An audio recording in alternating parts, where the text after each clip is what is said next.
Раз, два, три, четири.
Раз, два. Раз, два. Раз, два.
You know, as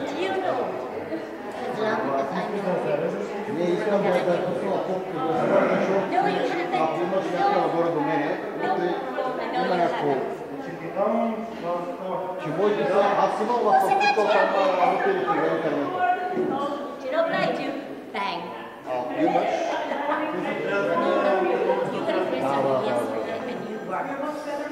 I was admiring your figure. You're welcome, sweetheart. Talk to you soon, love. Yeah.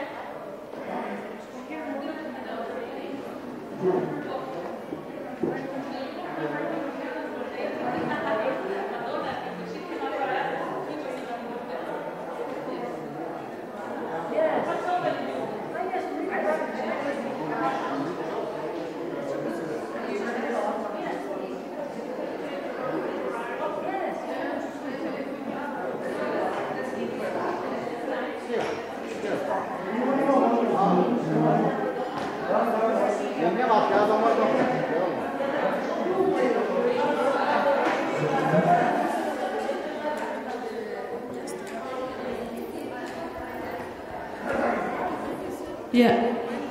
1, 2, 3. Yes, thank you.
blue?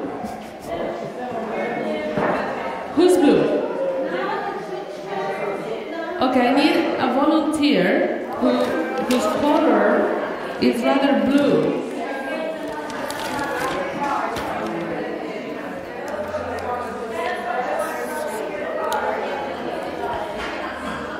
No, doesn't go like that. Blues? Okay. Who's blue? Is that blue? Okay, got it.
Hello, girls.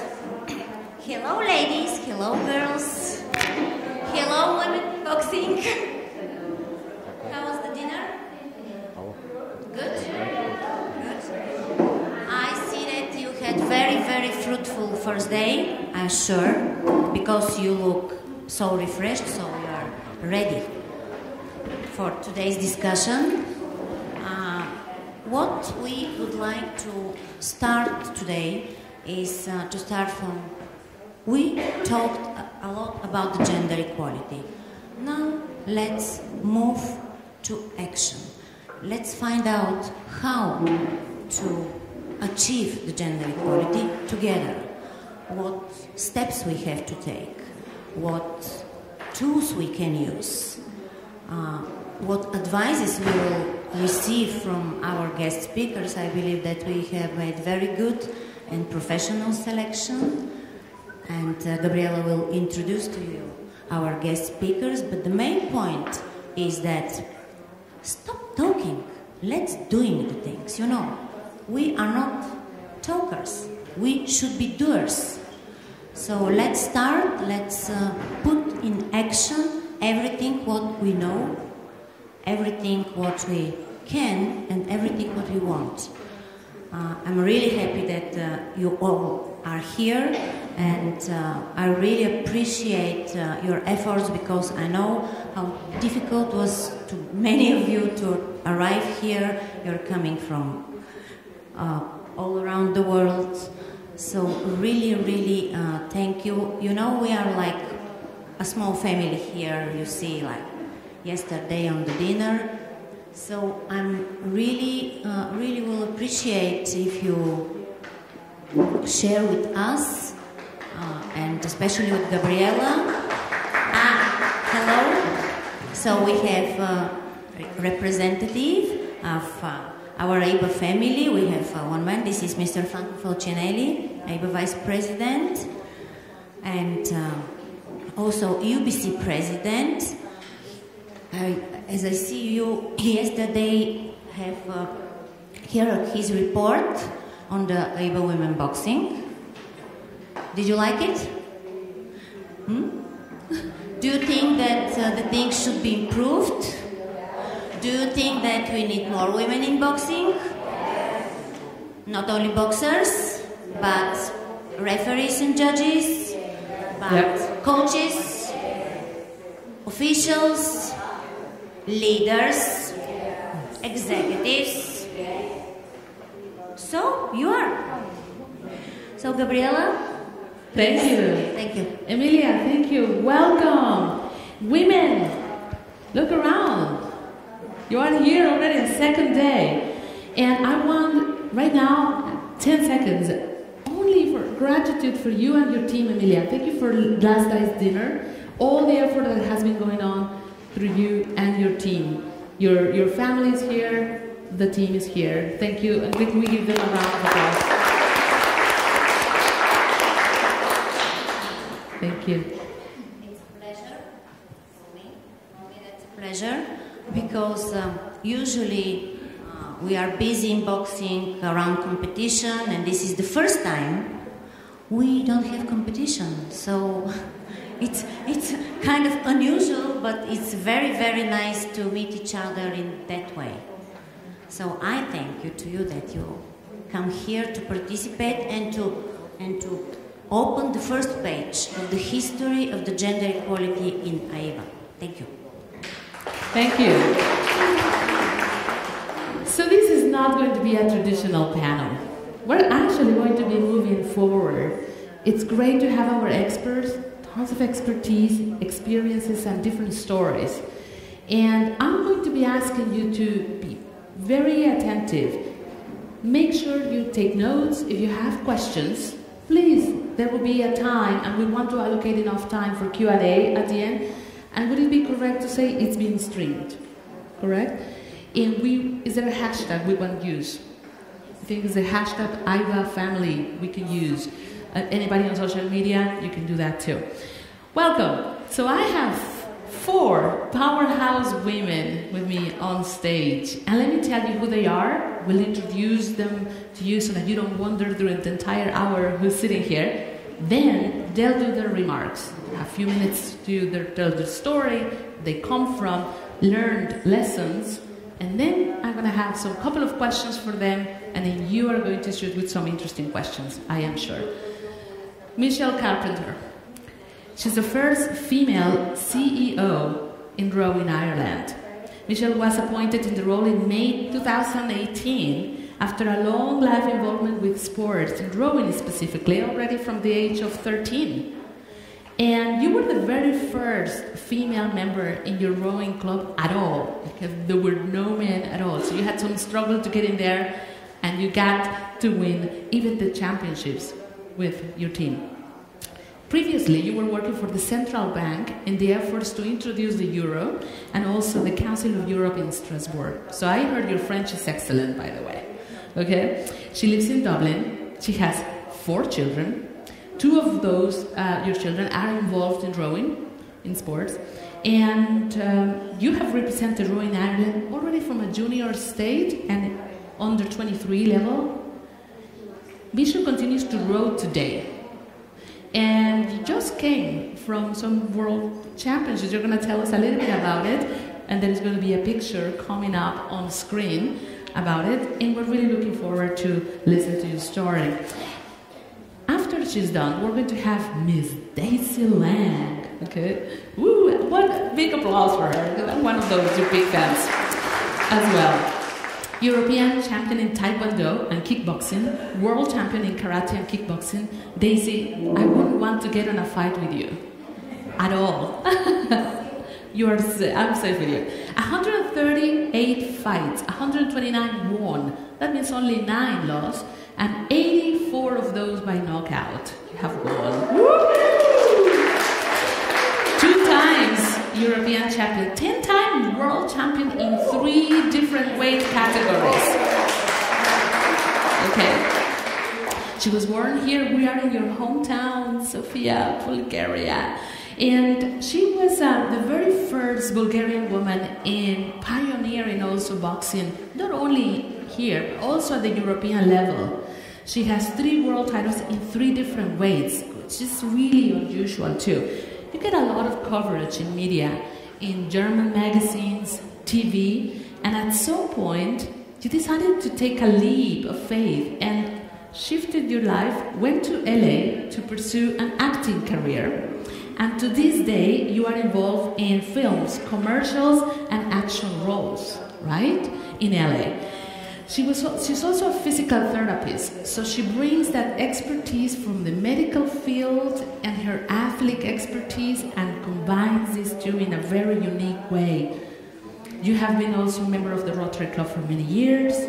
Daisy has been given the Lifetime Achievement from the U.S. Martial Art Hall of Fame called the Halls of Heroes.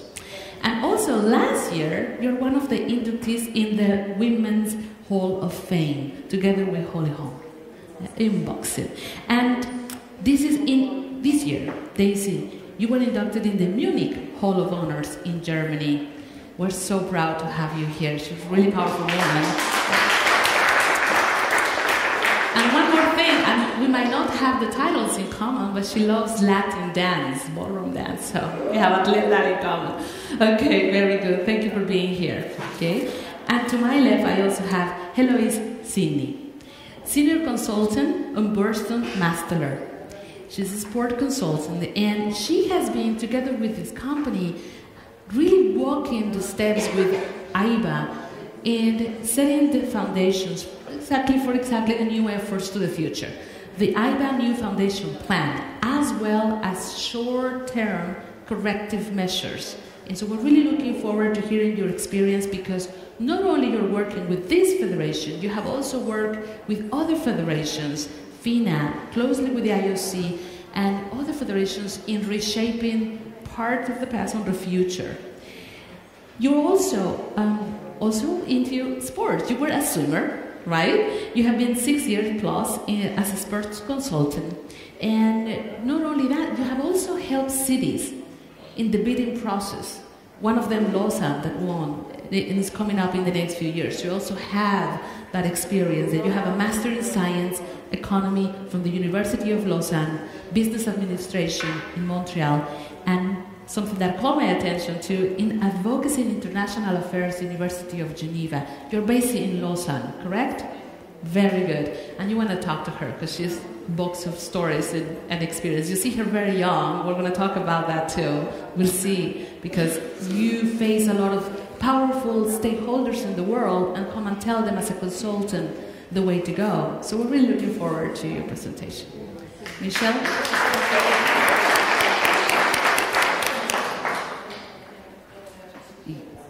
You need it for the translation. Yes.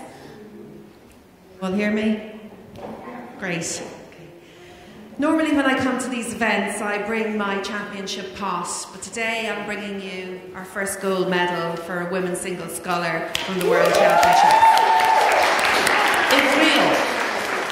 I'll talk about that later on in my story, but I want to bring you back to a time when some of you mightn't have been born, 1987.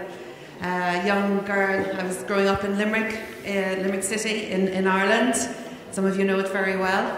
And I decided I wanted to row. I was one of 4 girls, so my dad told us we could do whatever we wanted. There was nothing going to stop us. We could, hit a ball or play hurling or national sport or anything. So myself and my pal approached Shannon Rowing Club in Limerick. And for those of you who've ever been to Limerick, Shannon stands tall on the bridge in Limerick City. It's an epic building that has won design awards, and it's a symbol of rowing in the city, a city that has 5 rowing clubs.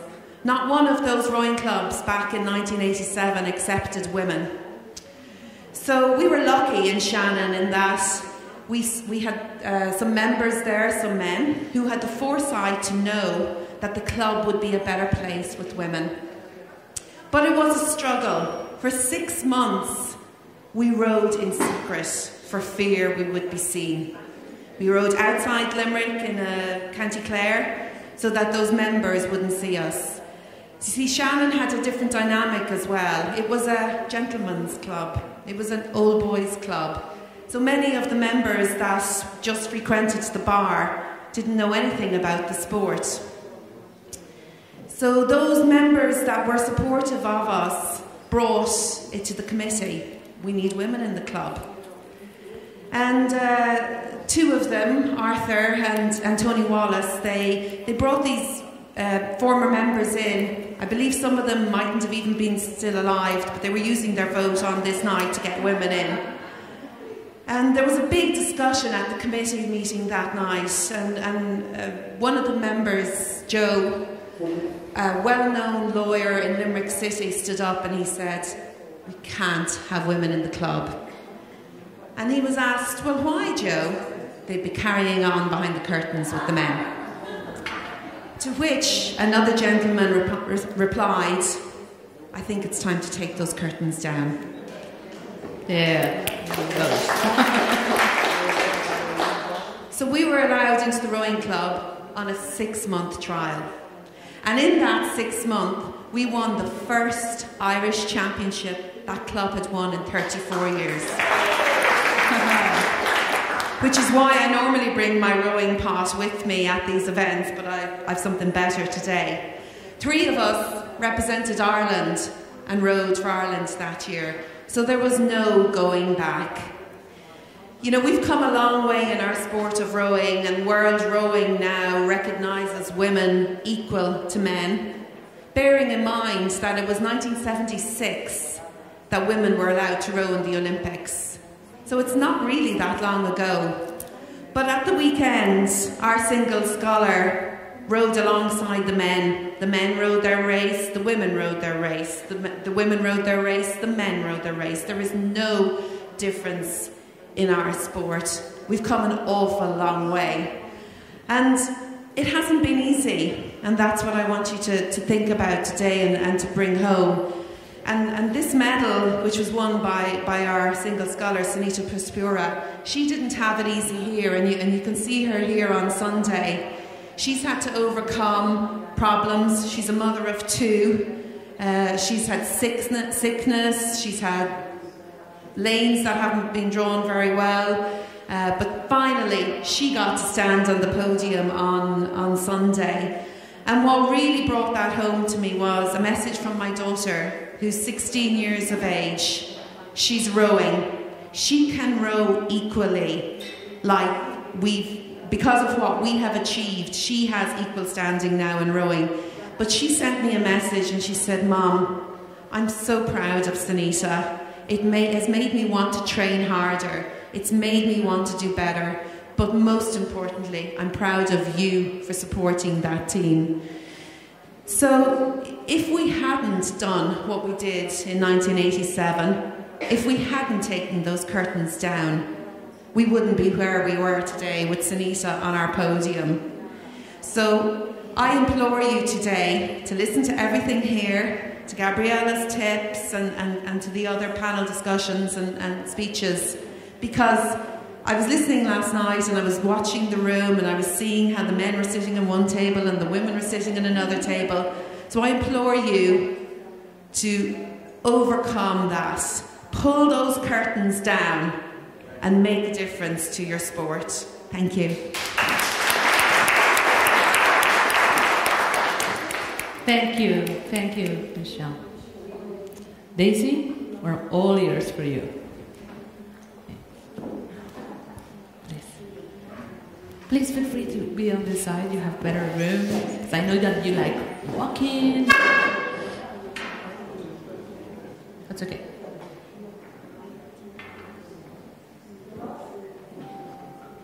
Move it down.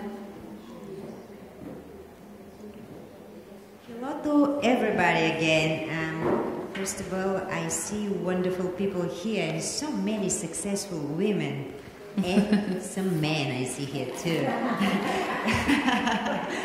I'm sure that you all have great stories, and everybody will be on this stage one day. And I'm so excited that I'm in my country. Thank you, Emilia. Thank you, Gabriela. And I'm so happy that I make it to be here. Yeah, I was born here in Bulgaria, and I was the first Bulgarian lady. I am the first Bulgarian lady world champion in professional boxing and in many other martial arts, like you hear my representation. It was a long, hard way before I come to that position where I am right now. Of course, you know, these old titles, so behind these old titles what I have is a lot of work, a lot of struggling, very, very hard time. Believe that one day that's gonna happen. Never give up. That's my logo. Yeah, my career, growing in 3 different countries, I start from here, but this time was very, very difficult time. No green light, no any light for any woman to be #1 in the men-dominated sport. My goal was, I wanted to show that a woman can be beautiful, can be successful, can be educated because I studied medicine, and can be number one in the man-dominated sport. Why? Because in that time in my country, women didn't have rights. Women needed to stay home, to have children, and in that time was difficult time, and the mentality was different, not like now, you know. And the women didn't have too many choices to do what they want, to have the freedom to choose. They want to work this, they want to do this job, and it was difficult time to everyone. I wanted to start from here. I wanted to represent Bulgaria, but like I say, I didn't have any chance to do anything. That's why it was a chance to go to Germany, which Germany became my second country where I achieved my goals. Because it was another girl, Regina Hamels, who was the first one in women boxing, first one who was the world champion, and I was the second one. And because of her, I went to Germany. I even see here a lady from Germany who know my trainer, Michael Tim, who made me a world champion in boxing. And my dreams came true there. When I finished my sport career in Germany, I moved to America for two reasons. I had a lot of invitation in the sport industry to support also women's rights, to be a guest speaker to many shows. And also my boyfriend was there. That was also a big reason me to move much more far away there. So, you know, love is important in life. Yes, and also I love it, the weather in California. That was a very big reason me to stay there and to live there. We have the best weather in the world, summer all year. Yes, I will say that I'm very lucky and very happy that I took the risk. You know, I took the risk to follow my dreams, and I wasn't afraid to choose different country without any help. My all helps started from the gym. I meet the people, I did the contacts, and just I make it happen. So what I will say to all ladies and gentlemen here, don't stop to believe in your dreams. Just like Emilia said, just do it. And then everything gonna happen. If you stay at home and just complain and just talking like most of the people are doing that way, nothing will happen. You will be unhappy, and one day you will say to yourself, why I didn't do it? You know, one champion is a big champion when you know what is to lose the fight. Boxing is a therapy. Boxing is a life. Boxing teaches you to come through to every difficult time what you have in your personal life, because today everything is so difficult. How many women are divorced? How many broken families there are? How many women are single mothers and they need to work, they will need to take care of the children, they need to pay the bills. Boxing teach me to come through to all these difficult times that I had in my life, through this all bad experience what I have, that's make me stronger, that make me positive, to make me to helping people in the medical way. I do a lot of therapies to many celebrities, many children on the street, a lot of talking to them how they need to come through to be a regular people, to be positive, to be not criminal, not to take drugs. And it's so important after this long career that I did is to helping so many people. It's so much work after your sport career, you know. Many people are focused about themselves to be popular. Only me, the ego. In my case, what I did is, this all difficult time, this all struggling, make me a positive person. And you know, guys, very important in life is not to live with your past, looking in the future, and from all difficult time, make it positive, make it everything good in your life. Then everything gonna run like a water. I'm a happy person, and I always will be happy, because this sport teach me when I fell down to stand up on my feet and to say, tomorrow the sun will be shining for me. I wish everybody to get that way. Then you're gonna enjoy life everywhere. Thank you very much. Thank you. Thank you very much. And I go and get that. Wow, I like it. And it reminds me of LA weather. You're absolutely right. Heloise, the floor is yours.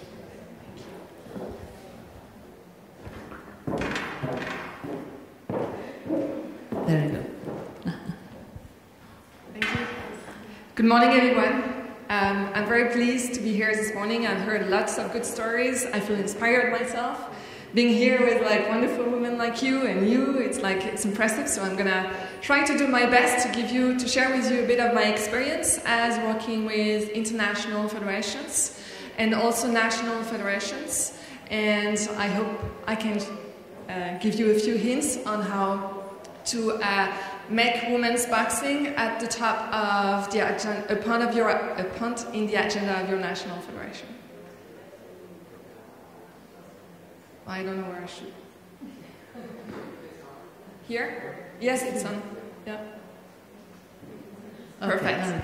So first, I wanted to share with you what other international federations are doing to increase women's sports. What we see is that women's is becoming a pillar in any international federation strategy. And what I mean here is that, yes, they have a strategy for women's boxing, for instance, or women's swimming, but what they really do is that they try to integrate the development of women in the overall objective of the international federations.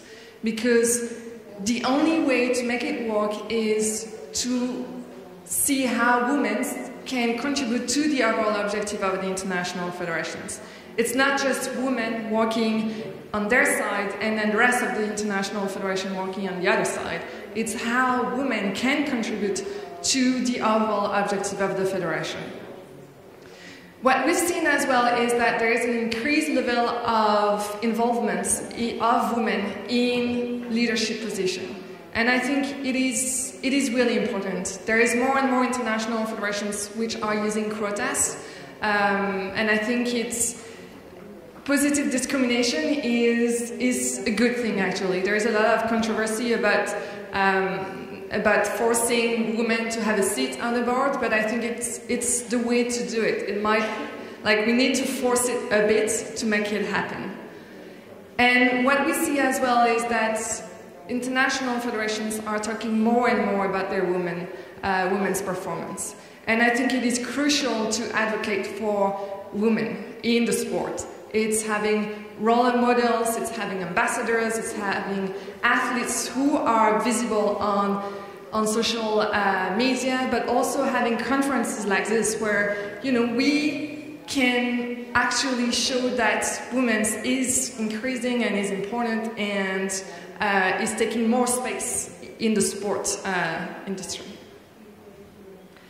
And I think AIBA is actually is doing quite well in all the 3 points. If we look at the strategic level, because I have been involved in developing the new foundation plan together with AIBA, and I think it is the first step to really integrate and involve everybody in the boxing family to think about what would be the future of boxing. So you may have received an email from me a few months ago asking to fill in an online survey. So the survey was not only about women's boxing, obviously it was more about boxing as a whole, but there was a few questions on women's boxing. And so one of the questions we asked is, what are the barriers to women's development in your own country? What we've seen is that more or less the challenges are the same for everybody. Like rich, poorer country, everybody has the same difficulties. And I think so I tried to list them here. One of them is the cultural barriers.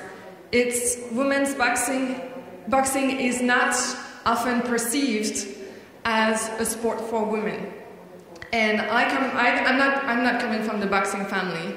And it's true that when you don't know the sport, like you may think it's not for women. Like, and I'm a big supporter of women, but like it's not something that people outside think is so natural. While it is, there is, well, I have other things that I'm going to say after, but yeah, I think there is cultural barriers. Then there is also a lack of infrastructure. Changing rooms, most of them are for men, so there's no changing room for women. The infrastructures, the boxing rings are far outside the city, so it's difficult to go to the boxing rings, like you can't go by public transportation at night, and so there's a lot of considerations, the lack of access to the infrastructure to train. There is also a lack of exposure within the national federations, like women's boxing is not something that is well exposed. We don't talk a lot about women's boxing. And also a lack of tournaments to increase the level of performance of women's boxing. And I think this is more or less the four elements that we've seen from the survey. But there is hope, and I really want to say that there is hope. Because more than 85% of the AIBA national federations believe that the development of women's boxing is important for the success of boxing. Not for the success of women's boxing, but for the success of boxing. And I think this is where the difference is here. It's not about women's boxing, it's about boxing. It's how can women can contribute to the development of boxing. But there's a long way to go. I was doing a bit of research preparing for this presentation, and I've seen this quote from a male boxing champion, and it's not a good quote, but I wanted to share it with you just to show that even within the boxing family, there is some work to be done. So deep down, I think that women shouldn't fight. That's my opinion. When you get hit, it's very painful. Women can get knocked out. So really, it's about a perception of women's boxing. Might be shocking for you and I, like it is shocking for me, and I'm not from the boxing family, so I can't imagine how shocking it can be for you. So I came up with a few ideas on how to change the perception of women's boxing. I think the first thing to do is to establish the truth with some facts.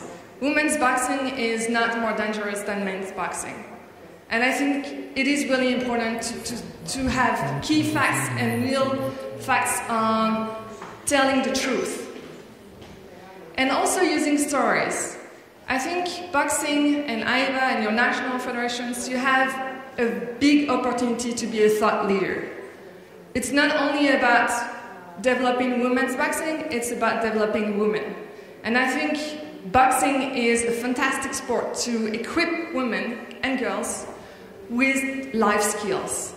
And there's so many good stories out there of young girls, women, who have had a second chance in life thanks to boxing. I think there's perhaps as well something that can be done with the media, because in the end they are the one relaying the information. So there is something that needs to be done here in terms of educating the media about women's boxing.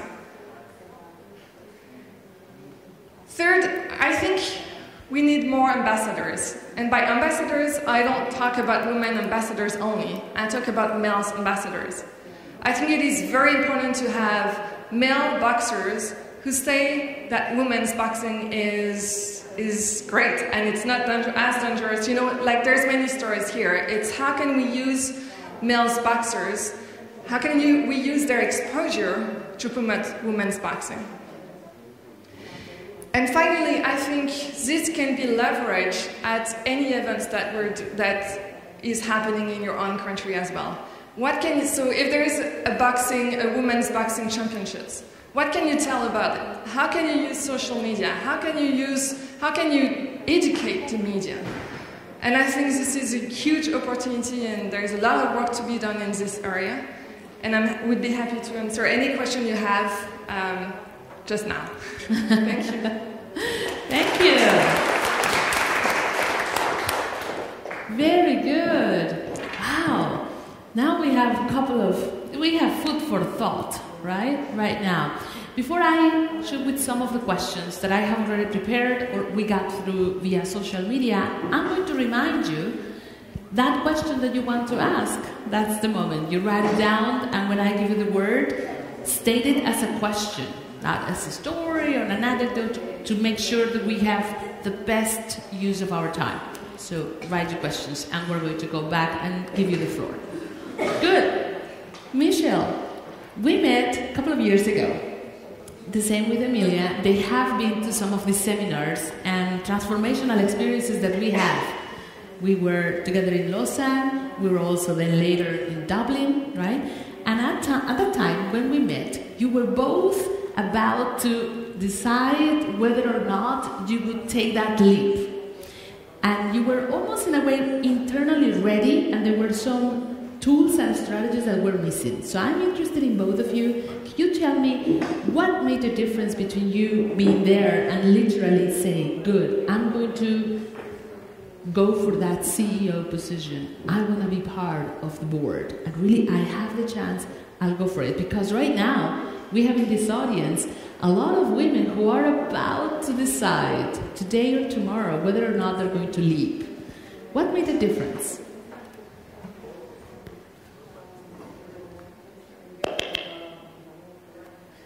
You need to check. Is the button up? Okay. Can you hear me? Yes. Brilliant.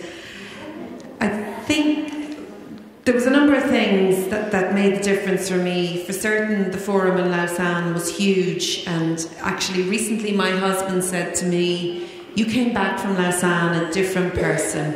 You were a different woman. You just had that confidence to do it. And I'm a real completer finisher, and I think some of Gabriela's toolkits really helped me in that. I had a purpose, I had a goal, and that really helped. And the second thing was to get a mentor and a sponsor. And for me, that was key. And only an hour ago, I was talking to my mentor because something came up this morning in the media, and I was like, what do you think about that?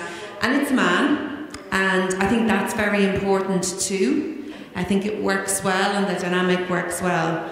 And they were the two turning points for me, to have a goal, to know I could do it, and to have that mentorship behind.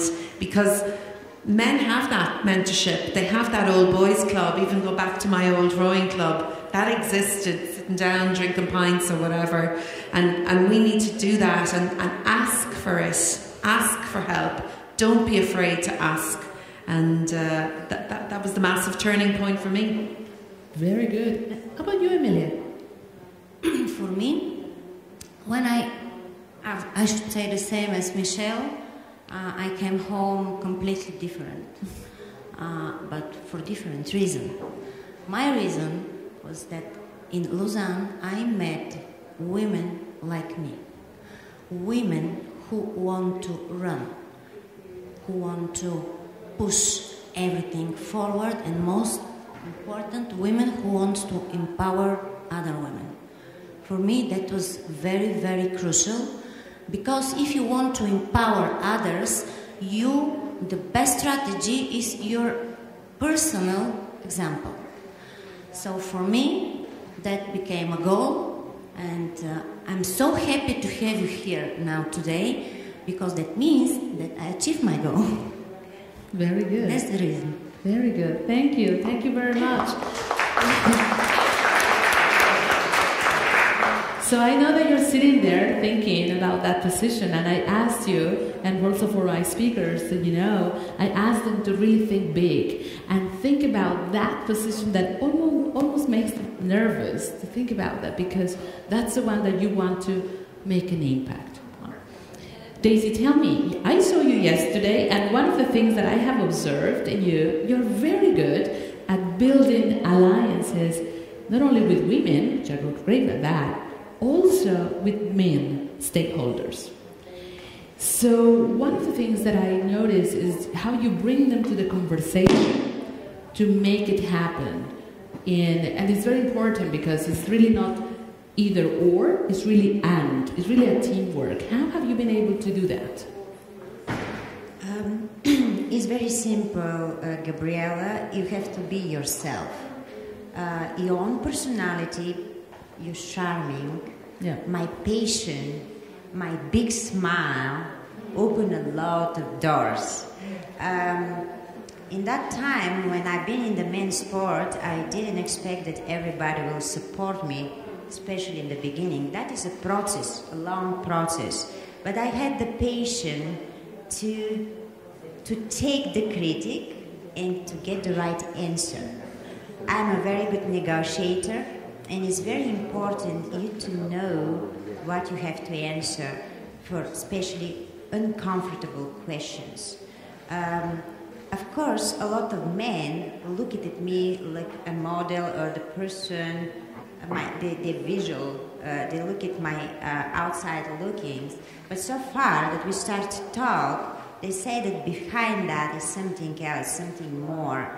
My background, where I'm coming from, and that I just was myself. Be yourself, girls. Don't be afraid to be who you are. Don't listen to people what they give you advice, what you have to do in your life. Just don't be afraid to say what you want to say. Because many people never say what they think. Step by step, I win everybody on my side. Think about it. Journalists, everybody was against me. Everybody in the beginning of my career. Also, you know, going to other countries is much more difficult when you are not born in these countries. Especially I came from ex-East Bloc countries. I had a lot of political conversations, a lot of not comfortable questions about East Bloc. I needed to be educated. I needed to read what is to be prepared, what is typical in this country. I read about history in Germany because it was the first country that I lived. I achieved my goals there. And that is my answer. Thank you. Be yourself. Be yourself. I like that very much. Thank you. Keep writing your questions because the microphones are coming to you, and Ivo, it would be great to have a couple of microphones there. Thank you. Hello, it's 2 questions for you. Yay! Okay, there is 2 questions. You mentioned quotas, and I know how controversial that topic, even the word is. It alienates both women and men. A lot of women say, I don't want to be the so-called quota woman. I didn't get there because of that. At the same time, we have seen for the last 10 years, you have been working a lot in sports, me 16 years there. Things are not really necessarily moving forward when we don't have that straight number. Research shows that it's 30%.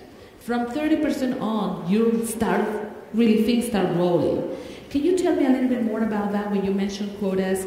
Can we call them quotas? Would you recommend to use the word, or the ones that we're using so far, which is targets and recommendations? These 2 words are used instead. And finally, we were talking last night, and you might agree, she looks young. I don't know how old you are, though you might want to share with us. One of the things of your roles is to go around the world and tell a lot of these male stakeholders who have been in the sports world for a long time what they should be doing. So can you give us some advice and tips on how you get to do that work? Yeah, good. Well, thank you. So the first question is about quotas. I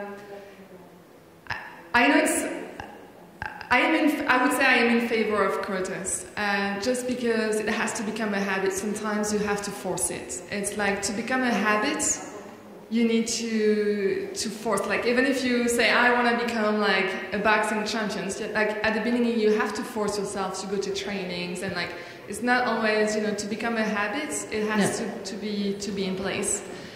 And I think by having quotas and having some women at top leadership will inspire other women to say this is possible. And I think this is where quotas is very interesting, is because it can say to other young ladies this is possible. Right. And I think the role is, yes, having more women on board and talking more about because the decisions are better when there is more, as you say, 30% of women is what makes decisions more important, better. And I think this is, Very good. Yeah. And when you were around, and what is one of the tips that you can share with us to bring those stakeholders and get the buy-in and reduce resistance? Yeah. Well, I'm quite it's funny because the sports world is a people business. And so this is what I have learned is traveling around the world and meeting with some presidents and secretary generals. Sometimes they consider you as their granddaughter or their daughters. And so they're always not, they're very nice people. And I think this is, it really helps, just that it's a family, it's a people business. And I think it's, my way of doing is really working hard, showing that I have the expertise, is to be listened to. I think there is no secret, is to be successful, you need to be working hard. And be vocal, right? Be vocal, exactly. Yes. And I'm also very fortunate because we have a good team where we work and good leaders that really give space for young people and young ladies to be in front of important men out there. So very good. Yeah. Thank you. Give a round of applause. Thank you. We're ready for your questions, and the way we're going to do this is I'm going to invite you to use the power of your voice. Microphone is coming to you. Do not speak if you don't have a microphone because of translation, streaming, and our speakers. Be as concrete as possible. My recommendation is no more than 4 sentences stated. And also, if you want to address it specifically to one of our speakers, Michelle, Emilia, Daisy, or Eloise, or if you want to just say it to anybody on the panel, and we're ready for your questions. So Pearl is here, and the way we're going to do this, Pearl, you get a microphone, and we're going to do groups of 2. 1 question and another question, so that our panelists start getting ready with the answers. Another question? Raise your hand. I know that you have questions. There you go. Second. Pearl, you are first.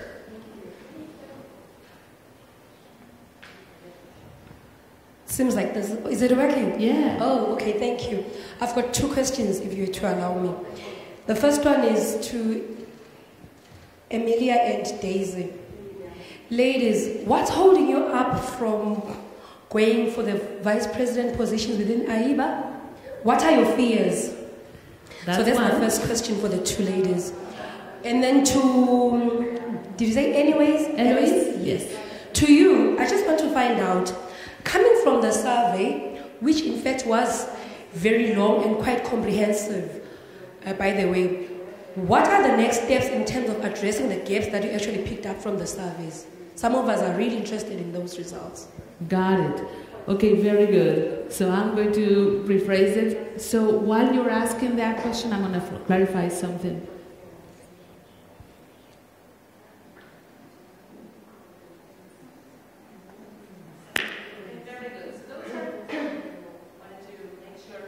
Speakers would get fully the question. So we're going to do that first. While you think about it, I'm going to address the next question, and then we're going to do groups of 2 people. Yes, your question. No, the microphone is coming. Milena is coming. As you're thinking, if you feel free to start thinking about it, you have that to your question. Hello everybody. I'm glad to be here like every woman's here. I have 1 question for this gender equality to make for many women to improve themselves and to find the position in the federation and also. But my question is, when you had this position and you have this power, how you can deal with other men? They want to push you out. Okay, so this is about holding the chair. You got the chair, now you're holding the chair. Yeah. And you feel like, okay, it's exactly. Very good. So strategies, and by the way, it would really be helpful if you tell us your name and your country, so that also... Wissam Zoubida, Moroccan Federations. Morocco, right? There you go. Okay, very good. So who wants to start? We have... Hello. Yeah, I think. It's working. Yeah. Hi, Pearl. So, Vice President of AIBA. President, Vice Presidents. We are at the very beginning of implementing the gender equality in the leadership in our organization. You know that very well. There is a lack of women on leading positions, so this is what we are trying to change. We start to change. If you never stop, if you are never satisfied by the place you are, by the position you hold, you always can move forward. One step, another step, another step. This year, for first year in the history of AIBA, we will have elected at least 5 women, which is unbelievable progress for our organization. Next step, of course, should be to run for higher position. Why not? Why not? If we have this chance, if AIBA, and when AIBA already gave us the chance to run for higher position, of course we will. Many of you will. Thank you. All right. Thanks. Thank you, Carol. Daisy, what's your view? Hello, sweetheart. First of all, my answer is the timing. If I have to talk personal, that is my first activity here in this wonderful room with all of you, in this organization, because I came from different sport, professional boxing. The structure of the organization is completely different than Olympic boxing, right? I was in the Olympic committee in Germany. We fought women boxing to become Olympic. Germany was a big power and big level that's to happen. Just I want to tell you that I was one of the activists that's to make it true, you know.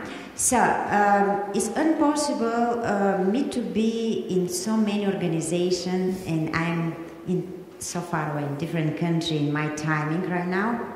But I think today is the beginning of something new. I'm open to work in this way and to support women, the power of the women in the world. That is one of my missions. That was my life, and my life is the proof that dreams come true, that women can be in the high position in these organizations. That's why I'm here. That's my answer. Remember, girls, we are strong when we are together. Yeah. We all are leaders. It's not just one. Some leaders achieve the goals. Some leaders will achieve the goals. The door is open for everyone. And like Emilia said, step by step, be happy with the small wins, because they're gonna bring you to be a world champions. Remember, you cannot be a world champions from here direct there, because then you will lose the fight. All right, thanks. Eloise, how do we hold that chair? If you have anything else to tell us. So your question about the survey from the new foundation plan. So the survey was run for a period of 2 weeks. Then we compiled all the results, and we used the results for developing a new foundation plan that I have here with me, which is a public document. So you can find it on AIBA's website. Yeah, and then I think the results from the survey can also be used at a later stage if there is a strategy that is to be developed, or a new strategy to be developed, or anything else, but yeah. Okay, and to this question here, and this is not only coming from her, I heard it from different people too, who have already gotten to a certain level. And one of the challenges, not only to get there, once you get there, how do you start building those sustainable relationships and alliances that would allow you to do your work, to continue to be at that chair. At times we even have women saying, I've been only 8, 12 months there, and now they want to replace me, or they want, I am feeling that I'm not being able to hold. Do you have any views there? I have some couple of tips, but I'm interested in your view because you are in that position now. I believe that men have these challenges too, and we shouldn't make it gender specific. But again, going back, and I'm harping on about this, have your alliances, have your mentors, have your friends. So when I was going for the CEO position, I used as many of those connections as I could.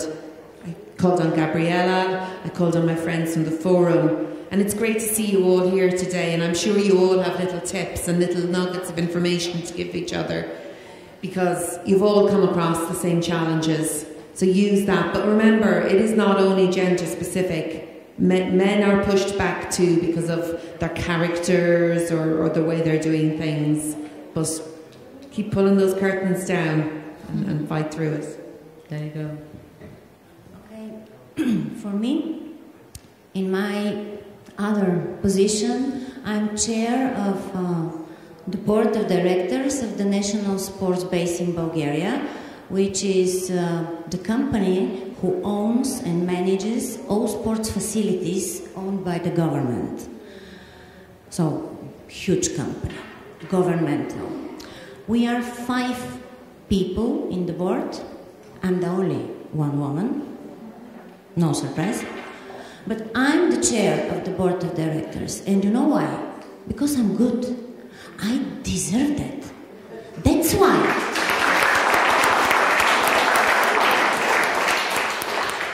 Right, you said a key word.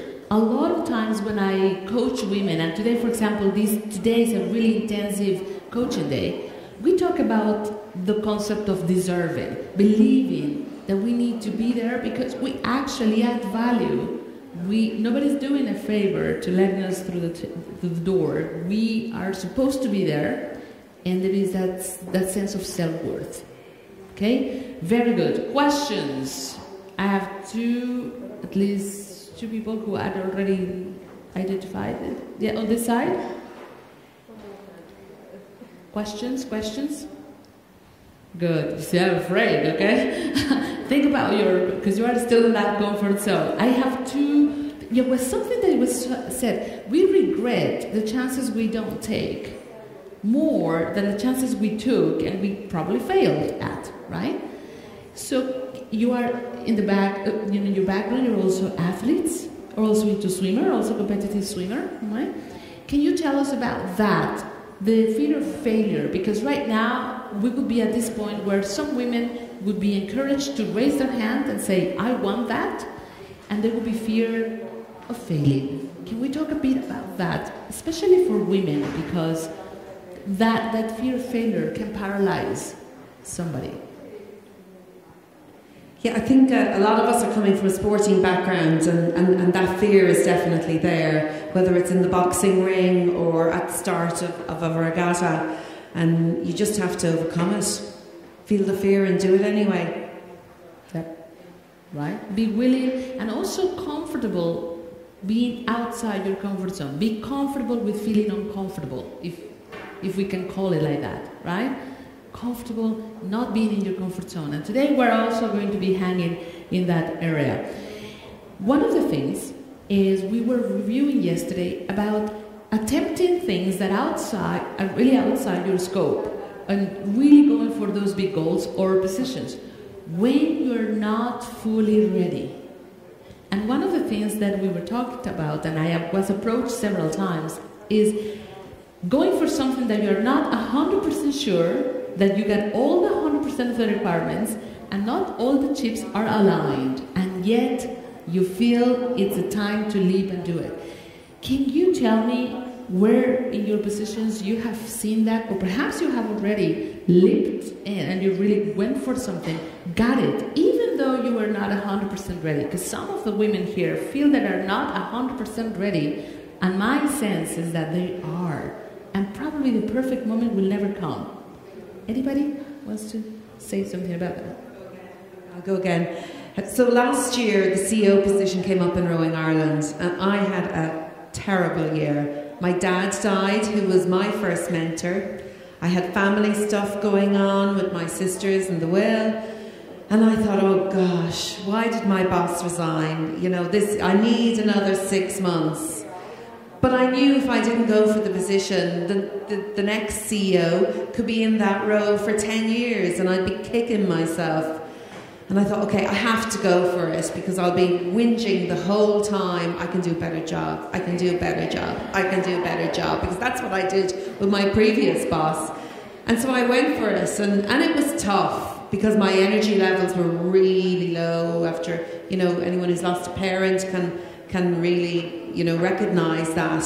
And I went for it and I got it. And that's why I'm here today. So you just have to go for it. And if you get knocked back, then maybe the time isn't right. But you'll never know unless you go for it. Don't die wondering. Right. Thank you. Emilia. I know that many of you have doubts because of country limitations, religion limitations, mentality, etc. But sometimes when you doubt, just use this rule, the rule of the coin. The coin, and while waiting the coin to fall to the floor, you already will know, because you already will start to pray, oh please, please, I want this, I want that. So you can always use that. And it works, believe me, because at that moment you'll realize that you really want one of these two opportunities. So that's my advice. Very good. In a way, is that you already know the answer. And it's just tuning into that intuition and listen to that wise voice whispered inside, you know. I've been asking these women to, you know, say the position, the one that you know that you would like.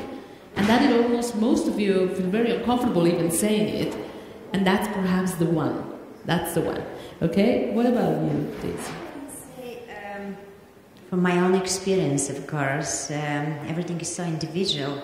Life is full of challenges. Sometimes we have goals to achieve something, but on the process to achieve this goal, something else is coming to stop you, or you get new invitation for different jobs, so you didn't plan to do that. I will say, if you want a challenge in your life, you should be not afraid to start a new beginning, starting new things. You have to listen to your heart, because I meet so many people in the world, and how many people are unhappy from that what they're doing. They did this job just because parents told them they have to do that. The people told them they have to do that, but inside they don't have heart to do that, you know.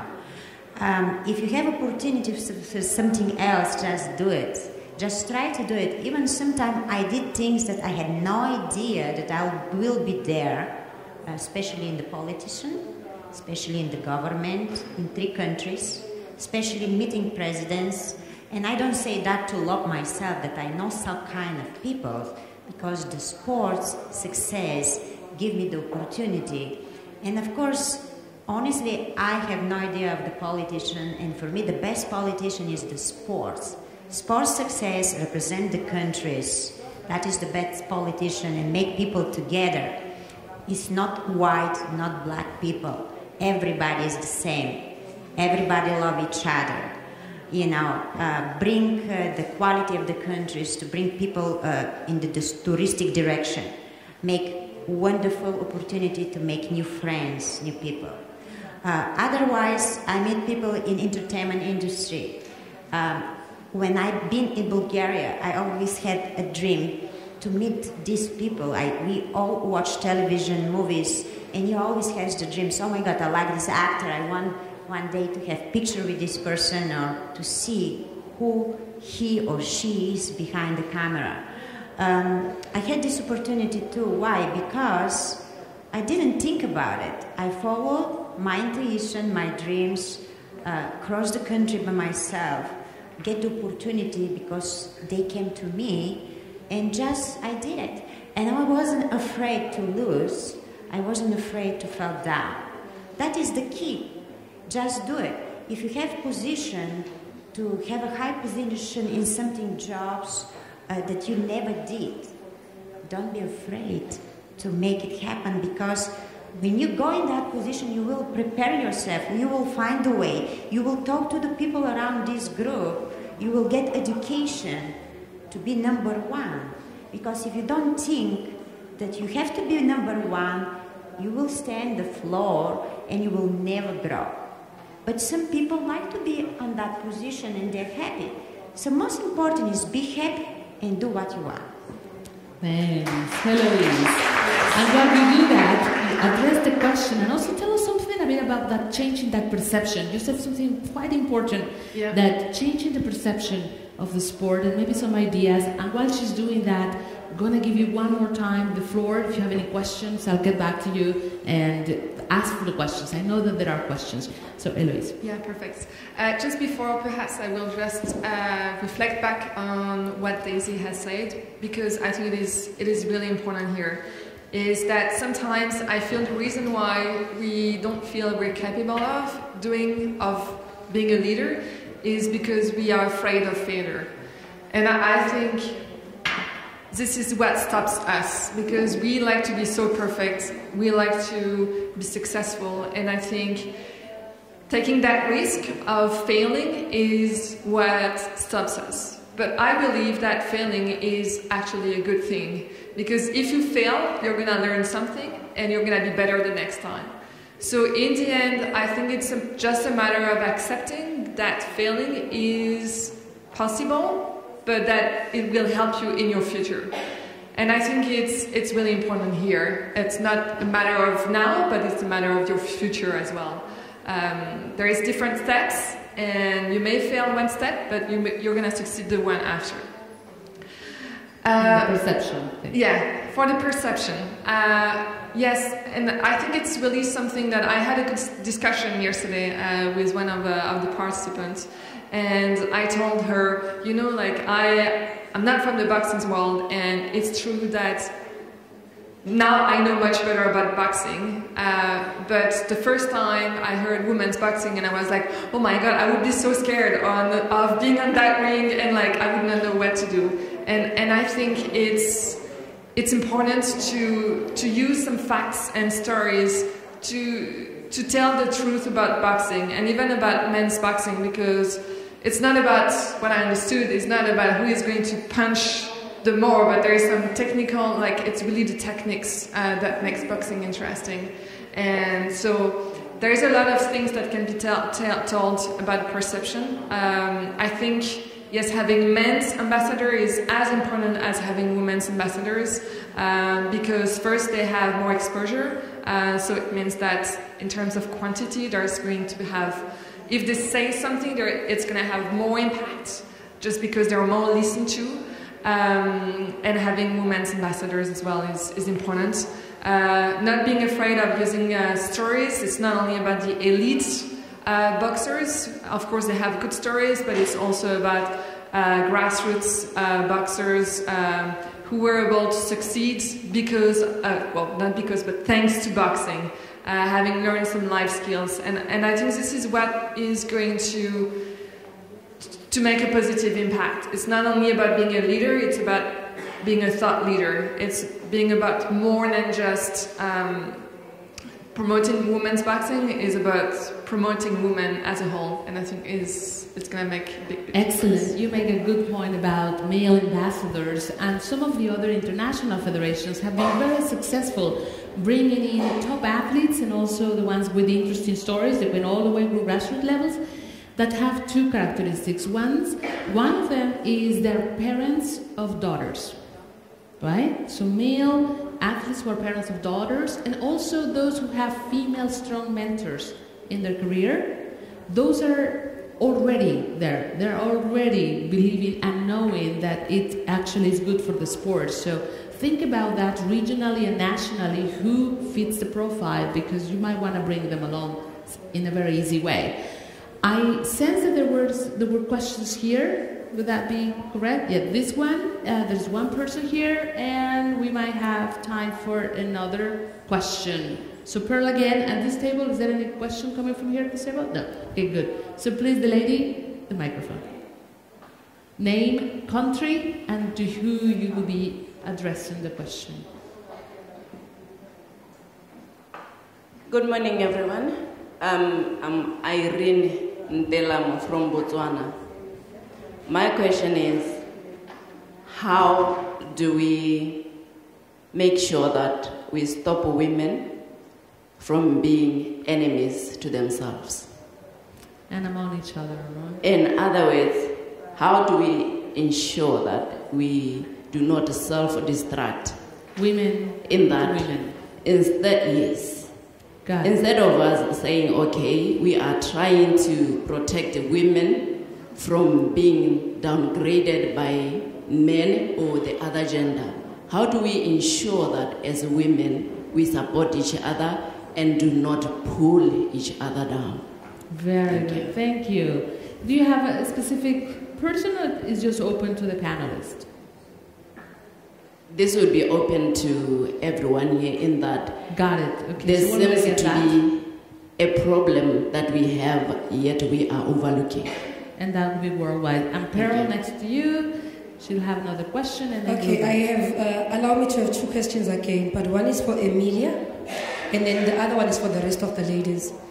To you, Emilia, if you were given 2 chances to change something within AIBA, what would that be? And then to the rest of the ladies, how do you actually balance between 1, being the boss at work, 2, being the mothers at home, 3, being the leaders in sports, such that none of these roles, crucial roles, are actually disadvantaged? Thanks. Wow. Another food for thought. Yeah, I like that question. Okay, very good. First question, women working with women or not pulling each other down. What do you think? Any idea? I have a couple of ideas, though I know that Michelle has some.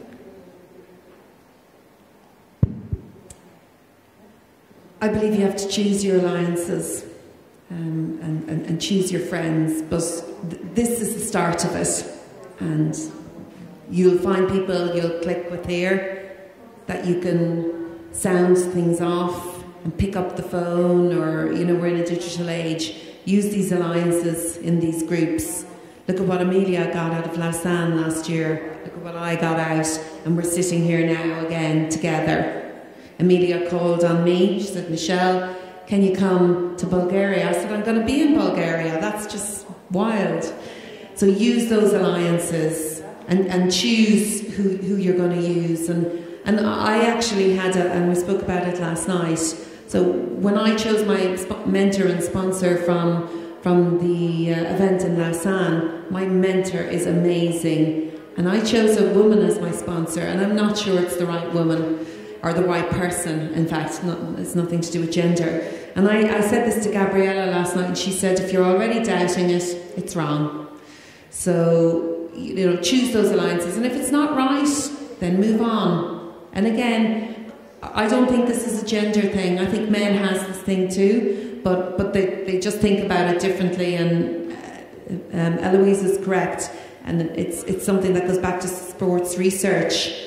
Girls and women always want to do things right. I'm sure you see it in boxing. I see it in rowing. Girls will always sit on a rowing machine and go, how do I do this? And boys will just row the hell out of the machine. And so that's our makeup. But you choose those alliances, use this room, and make those friends, and use it going forward. Yeah, Emilia. What are the 2 things I would change in AIBA if I could? The first one is the culture within the organization. It's the way our world, our AIBA world, accepts us, helps us, protects us, and gives us rights. That's one thing. And the other, of course, you know the other. More opportunity for more women, and that's it. Right. Okay, very good. From this side, any of those comments to those questions? Have 2 comments. I already said we are strong when we're together. Everybody is world champion in this room, no questions. We came from so many different countries. We flew over 14 hours, some of us, and we are here. That is the start of something else. And when we have more chances to do that, maybe in Bulgaria again or in other countries, to share your own experience, your own contacts, then the thing's going to work in the right direction. You know, many heads are more than one head, right? We all exchange everything. We all commit with so many things together. And that's what will make it that happen. Very good. Henry, do you have something to say about that? Yeah, it's a small reflection, and I was thinking, why are we our own enemies? And I think I've thought about it because I've also experienced some leaders, women's leaders. Like I feel it's sometimes more difficult to work with women's leaders. They listen less to us than male leaders. And I think the reason why is because it has been so tough to get to that position, that they want to show that they've been working very hard to get to that position, and they don't want you to think that it's easy. So they don't want to make your life easy, and they want to...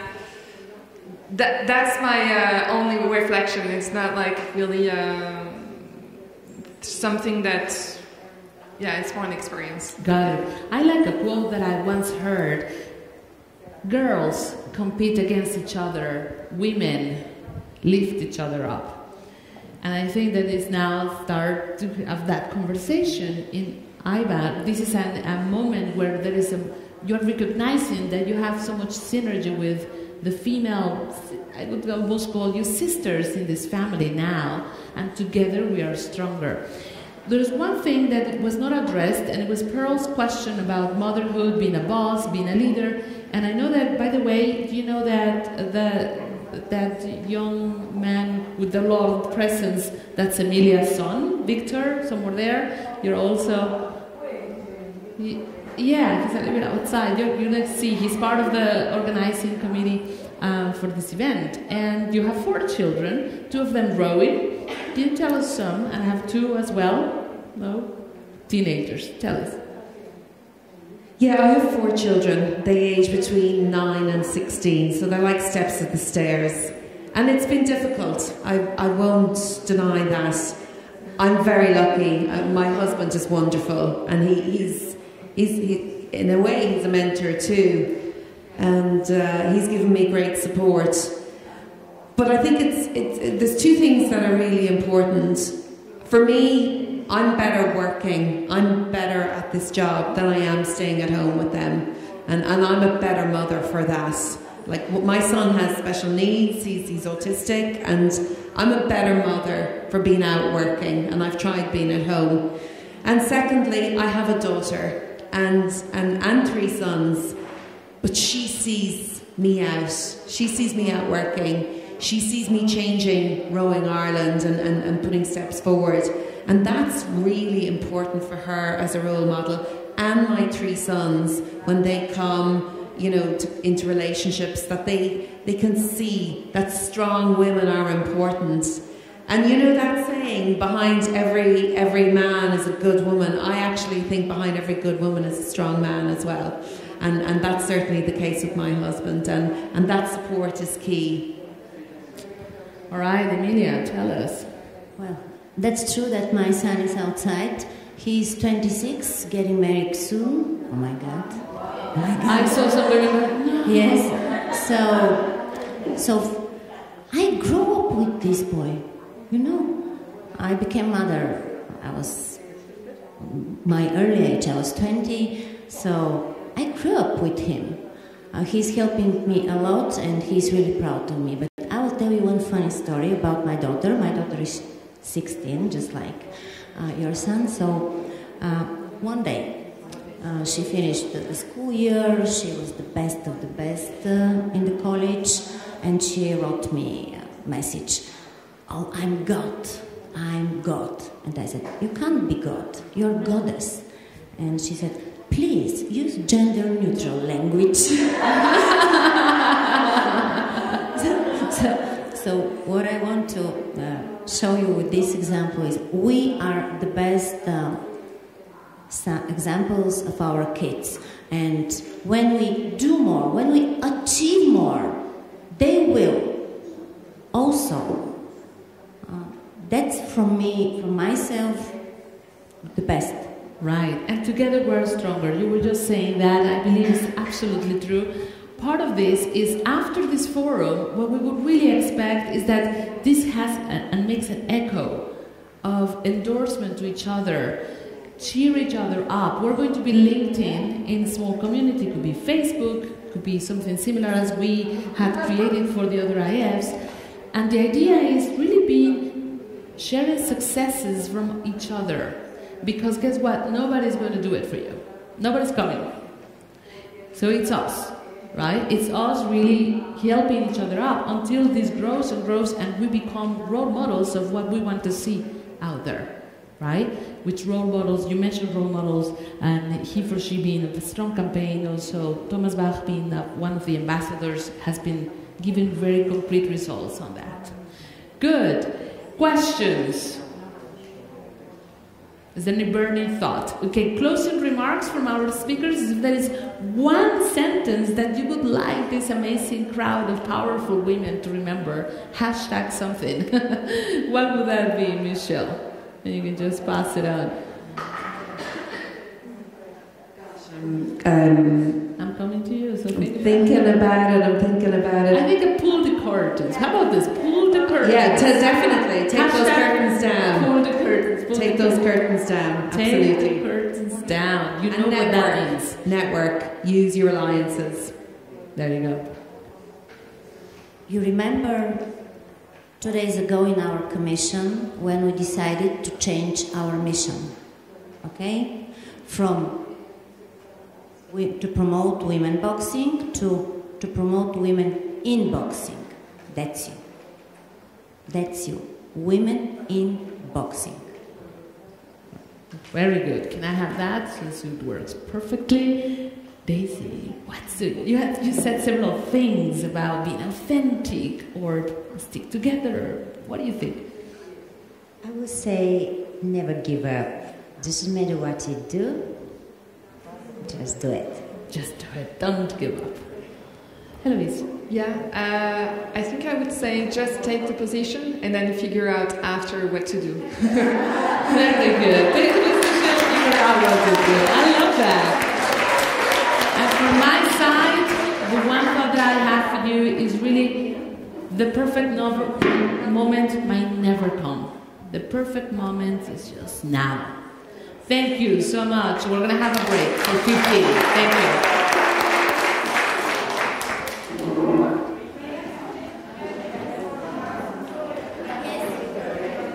Yes, the picture.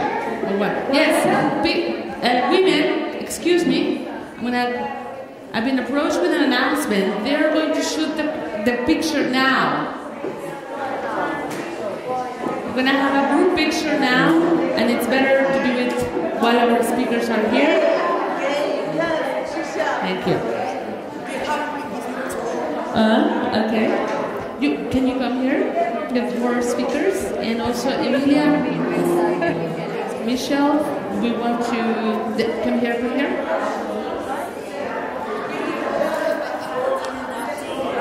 Yeah, and we want Eloise on this side, and Emilia. There you go. It's a little bit pinky, right? It's a little pinky. Does anybody want this? To have this? There you go.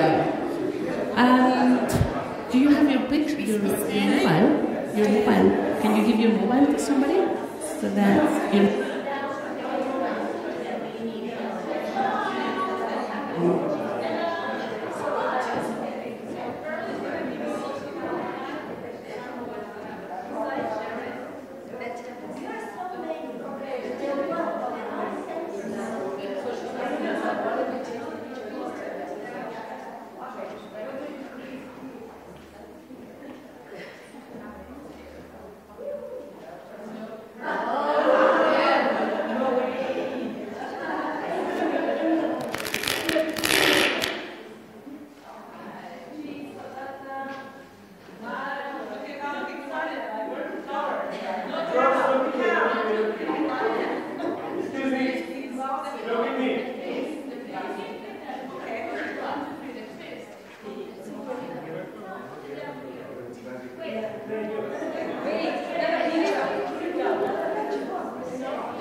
Vitosha, možemo malo prostoriti, izvinaj, samo da nisi.